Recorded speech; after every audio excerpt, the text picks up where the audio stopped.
Hey guys, I just wanted to have a talk with you about the Cycleagle Propel X4S and some of my experiences that I've had. Right, so I really love this board. I think it's a great board. I ride the bike trails on it. I've never thought that I would be able to ride bike trails again. I have pretty significant injuries in my knees and I can't ride a bike. And this has allowed me to go back out into the forest. It's allowed me to ride some bike trails and do some things that I never thought I would be able to do with a board before. When I talk online or answer questions, it sounds like I work for Propel, but I don't work for Propel. This has brought a lot of joy into my life. With that, I just want to talk about some things that you'll need to service your board, give some feedback on some improvements that could be on the board. This video, this is just my opinions, and I'm just telling you what I've experienced, and I think that could help you because there's a lot of things I did not know that I would have liked to have known after I purchased my board.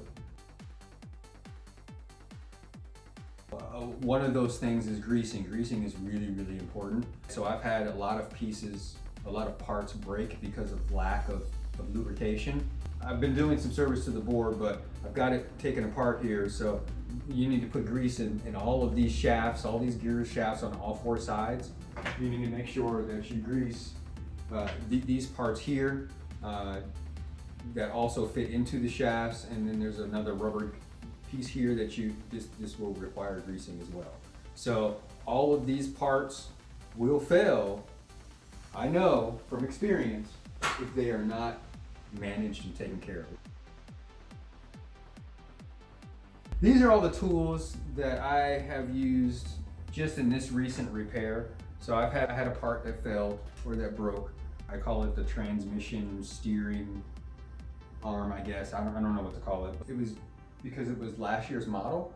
I think with the new parts, that failure is not going to occur because the new part that they sent me is significantly heavier and significantly you can tell the quality of the part is far better than the part that I removed. I had to basically take apart the entire board. So this is why all of these tools are displayed here. You're not going to need all these tools when you're just changing a belt, or greasing any drive shafts or anything like that. The most common tools that you'll use for that is your needle nose, this to remove the wheel, and a couple of these, right? Your grease that you'll need to install in there. And then you'll also need some gloves, right? Because you're dealing with a greasy board. You can see I haven't even really started touching the grease yet and my hands are already dirty. Right, so another thing that I found useful is you need a rubber mallet. Because sometimes when you're putting those wheels back on, you have to kind of bang it into place. And that's pretty much it. All of these other tools were just necessary because I had to remove the deck and then I had to take the entire thing apart. So that's not normal, but it was normal for my situation and my riding style. I also ordered a new 21 model because I wanted to have a backup board, if you will, right? I'm going to probably have parts frequently need servicing. And here's another example of a part that needs servicing, your steering rod. So your steering rod, this allows you to move the wheel back and forth. It allows you to change the steering radius, if you will, so your turning angle, the amount of turn that you have. These arms frequently get bent when I run into rocks or something on the ground, and if it gets bent, it bends inward. So it doesn't mean you need to replace this, but if it's bent significantly, like I had one that was bent like this, and it was bent significantly, and I had to basically come home and get a regular hammer and put that on the ground and then bang it back into place, right? That's why you see all these marks here. So that has allowed me to use this steering rod over and over and over again. But I did go ahead and purchase additional steering rods so I can have some steering rods in my bag with me if I were ever to run to a situation to where it bent so far back where I wasn't able to fix it, or if it, God forbid, broke. I have to be honest with you and say there are some shortcomings on the battery. The battery itself is fantastic. It's light, it's portable, you can take one and put it on the board with you. You can put it in a bag. It only is 6 pounds. This design is phenomenal, okay? Except for one little thing. So when you pull the battery, when you install the battery and you pull it back, you hear it lock into place, right? And it's locked, it's not going anywhere. But when you're moving around and there's vibrations and things like that happening and you already have wear and tear on your battery enclosure, for me, sometimes it would just come loose. I don't know if it's just a malfunction failure on my switch. I don't know if it's just the type of riding that I'm doing, but it's definitely a problem for me. This will open up and it will stay open and then it will eventually come out. Now, it's never fallen out on me on the ground because of I store another battery on top of the board and strap it down to the board. But it's always kind of just hanging down. And then one time it was hanging down and I wasn't aware, and I was riding a trail and there was a rock on the ground, a normal rock that I would normally run over, and it cleared everything else on the board. But that battery was sticking up. The battery hit the rock and I came to a dead stop. I went flying off the board. So that was not fun. I got up and I was like, what in the world happened? I'm not beating anybody up. I'm just being honest. It's a hazard. I came off the board. I had another battery on top of the board, so I swapped it back to that battery. But if somebody's not carrying a battery with them and they bang their battery, now they're stranded. If somebody else is experiencing that problem, there's a way that you can get around it. So I purchased, and it doesn't really matter what brand you use, but I use the Cam Jam. This around, and it has a ratchet in here, so I just wrap that around my current battery that's already there and tie that down onto the board. I put this on top, right, and loop that through and then ratchet it down and pull it straight. Ever since I've been using this, it doesn't matter what I ride on, this battery is not coming loose at all. Should you have to do that? Probably not, but this is a solution. So it's not something, I don't want people to go on the forums and say, oh, it's not really got a problem because it's got a battery. No, it's an issue to point out. Here's the fix until the engineers go back and say, okay, what is this guy talking about? Let's try to see if we can figure it out and see if we can come out with a fix. Changing the belts there's a video on that that Propel can provide to you. So we will not go too in depth with that. However, this plastic piece here is very easy to get off. It's just two screws on one side of the gear and the left side of the gear. Remove those screws, you pull it out. So put it back in, push it back in. Getting those screws to screw back in it's a challenge. One screw will go in, and then you'll go to tighten the other one, and then you'll hear this click, and then the screw will just fall back out. It won't stay in place for some reason. Actually, what I did is I came back. I had to use a hot glue gun on one side and then screw on the other. I recommend everybody on the face of the planet own a hot glue gun. I have used this thing on so many different applications, not just e-skate, but just across the board. Beside the point. So I had to put hot glue on one side and then screw on the other.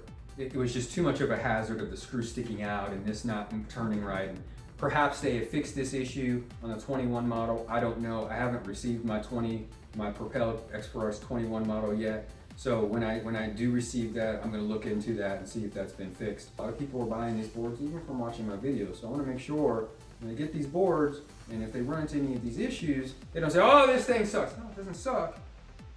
You just need to be aware of them. You just need to know how to work around these issues, and you'll be back skating however you skate. I frequently check this transmission gear to make sure there's no damage. There's no damage in the cup here. Make sure that this is frequently greased. I also make sure to check the structure to make sure that there's no damaged parts on the structure. There's no parts that are broken. You just want to make sure that you go over and check your board and make sure everything is in working order. All right, I've really had a lot of fun on this board. There's a lot of questions on the forums or in the comment section of my videos. Is this board better than the Baja board? Or is this board better than the EcoMobile? Or is this and is that not? Everybody's got a different need. Everybody's got a different riding style. Everybody has different experiences. Yes, some tech sheets may look like it's better here and it's better there. It's got better this and it's got better that. The motors are this, it's lighter this. Yes, sometimes all that stuff is important and sometimes it's important, but sometimes just having a good time on your board for what you like to do is what's more important. I have injured knees. For me, comfort, shock absorption, being able to ride on the board for a very long period of time is extremely important to me. I say that to say everybody's experience is going to be different. The deck for me is carbon fiber, so it getting wet is not necessarily a problem. On a wood deck, if it gets wet, it can buckle, and there's just a lot of great things going on with this board. I'm not saying to buy this board. I'm not saying to not buy this board. In terms of servicing the board, it's actually really simple. It's not difficult. There's only a few screws that need to be removed. All you have to do is remove screws here, remove screws here, and remove screws here. And that entire, you're done. This is disassembled. Here's the fair moment. It is difficult to fit this arm back into here because these things spin and there's oil on them, and you have to fit them perfectly to line up into the holes here, or it's not going to. I wish there was a better way, and perhaps there is a better way. It's just one of those things that you have to get in here, you have to grease on a frequent basis, you have to change the belts. So why not make putting that part super simple back into that shaft? That's something that can be improved upon. It's not necessarily a negative. We've got this advanced, wonderful goodness here. You got something like that. It's kind of like this plastic piece. You got something like that. It's just the simple things. Is the remote good? I think it's great. It's nice and small. It's simple. It feels good in your hand. I've dropped this thing. I've fallen on this thing. It still works. There's no pieces falling loose in the remote. One last thing I'll touch on is price. The conversations that I've had with people online, I always have people commenting, well, you know, it's really inexpensive, so it must be cheap. It must not be good. I don't agree with that, and I'll tell you why. If this board is able to do what a similar board like it that costs twice or 3 times as much can do, if it can offer all of that and still come in at around $2,000 versus $4,000 or $5,000, I don't understand the argument that it has to cost more money for it to be quality. Just because it's a significantly cheaper option, I don't think that's a reason to say, oh, it's no good. You might be pleasantly surprised. I'm pleasantly surprised. I bought another one of these because I always thought, if this ever breaks, what am I gonna do? I mean, that's exactly what I thought. What am I gonna do? I'm gonna freak out. So I bought the brand new 21 model. What's funny about that is I bought 2 of these and it's still less expensive than one of some of the other boards that are out there. Don't always think price is the driving factor. You might be pleasantly surprised. I'm not trying to sell the board. I'm just trying to reset expectations on price. Other than that, listen guys, it's been fun. Some videos out there with a guy that is replacing parts on it. And he has the deck on the board, and he shows you how to replace the belts, and shows you how to replace the steering arms, shows you how to and make certain adjustments. Those are very targeted videos on exactly how to maintain your board. I recommend checking those videos out. I have, so I encourage you to go to that channel. It will be in the description of this video. But for now, I just kind of wanted to just touch on some things of my experiences, and I love this board. I love it to death. Please check out my videos. I hope you enjoy them. I kind of build a story with my videos, so if you watch them, if you start watching them, you'll notice that the music lines up with the actual video. So it's really an experience from the beginning to the end. I've got a lot of different series out there. So sometimes people are like, oh, your video's kind of long. And I'm like, well, did you watch the whole thing? Well, no, I kind of jumped around. I was like, well, you know, that's why it didn't make sense, because you're not watching it from the beginning to the end. Everybody's got their different style of editing. That's my style. I put a lot of effort into video editing and a lot of effort into recording and making sure that I'm bringing a good product for my viewers to view. Check those out. Like and subscribe if you like. I would love to have more followers. You guys keep giving me the motivation to keep on going. And for now, we'll call it. Thanks for watching.